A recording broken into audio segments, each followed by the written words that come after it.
Woo! What's going on, guys? Arms Forum coming to you guys today with another video, and we're talking about some free agencies, some trades going on with the Detroit Lions.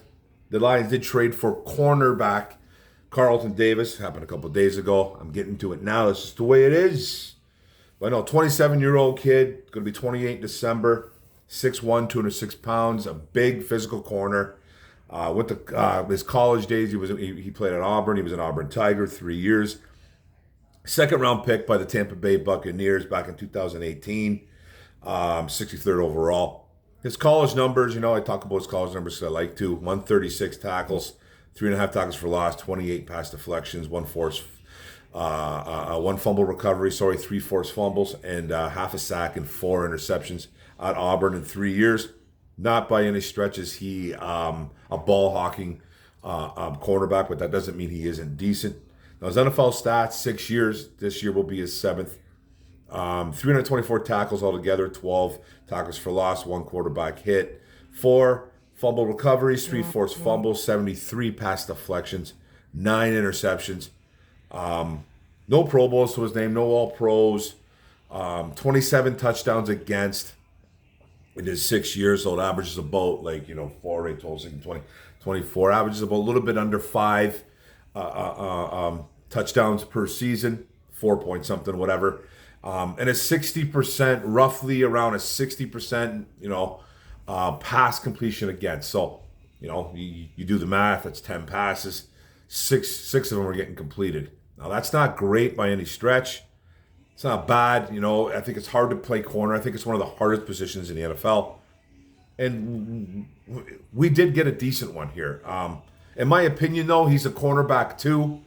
This almost kind of reminds me of the Cam Sutton deal. I think they're two different players. Davis is a big physical corner. Sutton isn't really that big of a guy. Davis can really play man. He can really play man up. He's a big guy, like I said, long, he's a bigger corner. He's just a bigger corner, okay? He's a different type of corner from Cam Sutton. But I just think the similarities are kind of there on the situation. Not the player, but just the situation. Because last year, we picked up Cam Sutton.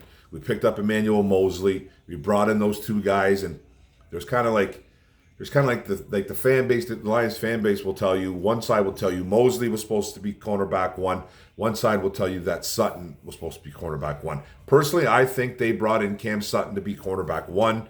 They gave him more money. He had the better year the year prior. We kind of brought in Emmanuel Mosley, kind of a flip with coin. Hopefully he stays healthy, and he never really did. Could he have surpassed maybe Cam Sutton as CB1? Possibility. It just never happened, never materialized because of injury. And so I thought they had a little more, put their eggs in their basket a little more for Cam Sutton. Just my opinion. It just kind of, because there's kind of a split between the fan base thinking who was going to be cornerback 1 last year. And I think it was Sutton. The situation is the same. Carlton Davis is coming from Tampa Bay, who wasn't really the cornerback 1 there. It was Jamal Dean. Jamal Dean, if we're going to be honest, was probably cornerback 1, probably the better corner. That doesn't mean Davis is a bad corner. Like I said, he was fantastic in man coverage. I think he was number 2 behind L'Jarius Sneed, whatever his name is. And the Sneed was number 1 in man. Number 2 was Carlton Davis. Now, that's PFF. It's not the gospel, but it's telling you. But the passer rating against, the completion percentage, all that stuff showed that Carlton Davis was one of the top corners playing man. Now, Tampa Bay, they didn't play a ton of man. They'll play more man here in Detroit. That's kind of like what, Aaron Glenn's scheme is. And I think that's why they made the trade for him. You play to their strengths. Now, we gave up a 3rd-round pick, 2024, and we received, obviously, Carlton Davis, the corner. It received 2 number 6s, 2 6th-round picks in return. I believe this year and then 2025. So we got a player and some draft capital back. Now, like I said, the passer rating against ranges from most of his career in Carlton Davis in the 80s. He had a really bad passer rating against His first year rookie, almost like it was like 120 pretty much. It was really bad as a rookie. Then he kind of like went really good for 4 years. He was in the 80s, low to the mid 80s, low to the mid 80s as a passer rating. And then he had last year was probably probably his second worst year in his 6-year career. He was like at 96. He was up to 96 plus passer rating. So had a down year. He did have a down year. He's due like $14 million this year. He's getting paid quite a bit. Not outrageous, but he's getting paid, a good chunk of money. Tampa Bay didn't want to extend him in the future. So they made the trade with the Detroit Lions, and that's the way it goes. Now, I personally think, and I think most people can agree, he's going to be a guy that I think Holmes extends. They're going to give up draft capital, pretty high draft capital to this guy, not to be a one-year rental. Now, will it get done soon? Maybe, maybe not, but it could be done, either halfway through the year next year, at the end of the year, so where we still got some rights to him. But I think Carlton Davis is getting extended. I just think you're not going to give up draft capital for a one-year rental that you pay $14 million. Now, he's had some injuries in his career. He's not a injury-prone player, but he's missed 3 or 4 games probably per average. He's had a groin, he missed some time. He's had a leg and a quad strain, went on the IR 2021. That was probably his biggest. I think he missed like 6-7 games there. And then he had a hip pull, missed some time there too, a few games as well. So he's not a guy that is he's not injury prone, but he's never really finished a season strong health-wise. He's always kind of missed some time there.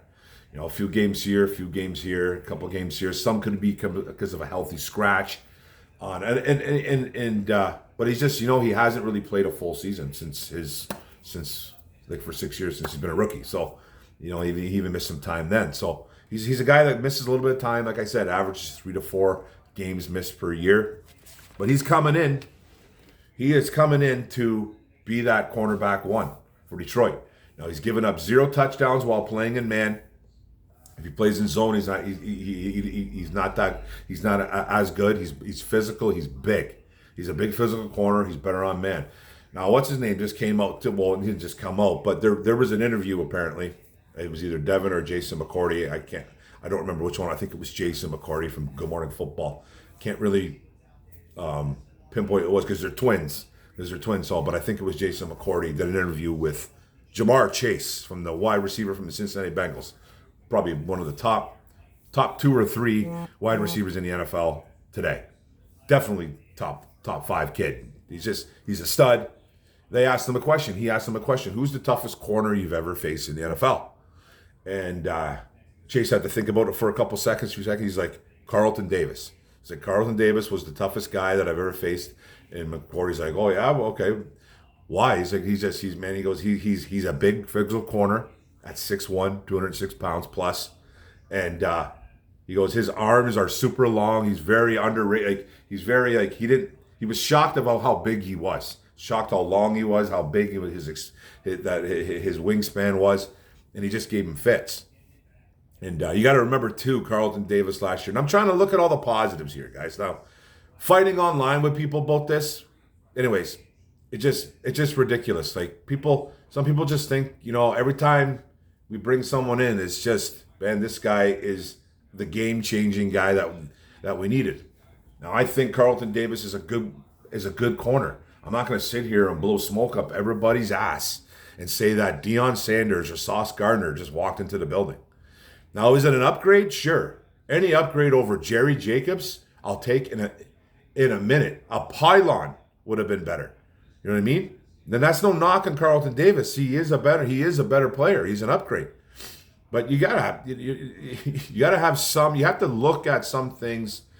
You have to take off those homer glasses because he's not the perfect corner. He's given up a lot of he's given up a lot of catches through his career, but he's better at man. He's going to play man here. We hope. I don't see how Aaron Glenn changes his scheme or anything like that. So we're getting a good player. But when you have guys like Jamar Chase saying that he's one of the toughest guys he's gone up against, I'll take his word over anybody. That's a great sign. It's a great sign. Do I think it's a great signing? No, because I don't think he's a true cornerback one. There's not a whole hell of a lot of them in the NFL. There's guys that there's a cornerback one on every single football team, though, in the NFL. But that doesn't mean that's what they truly are. And I think that the same thing, just like I did the comparison with Sutton.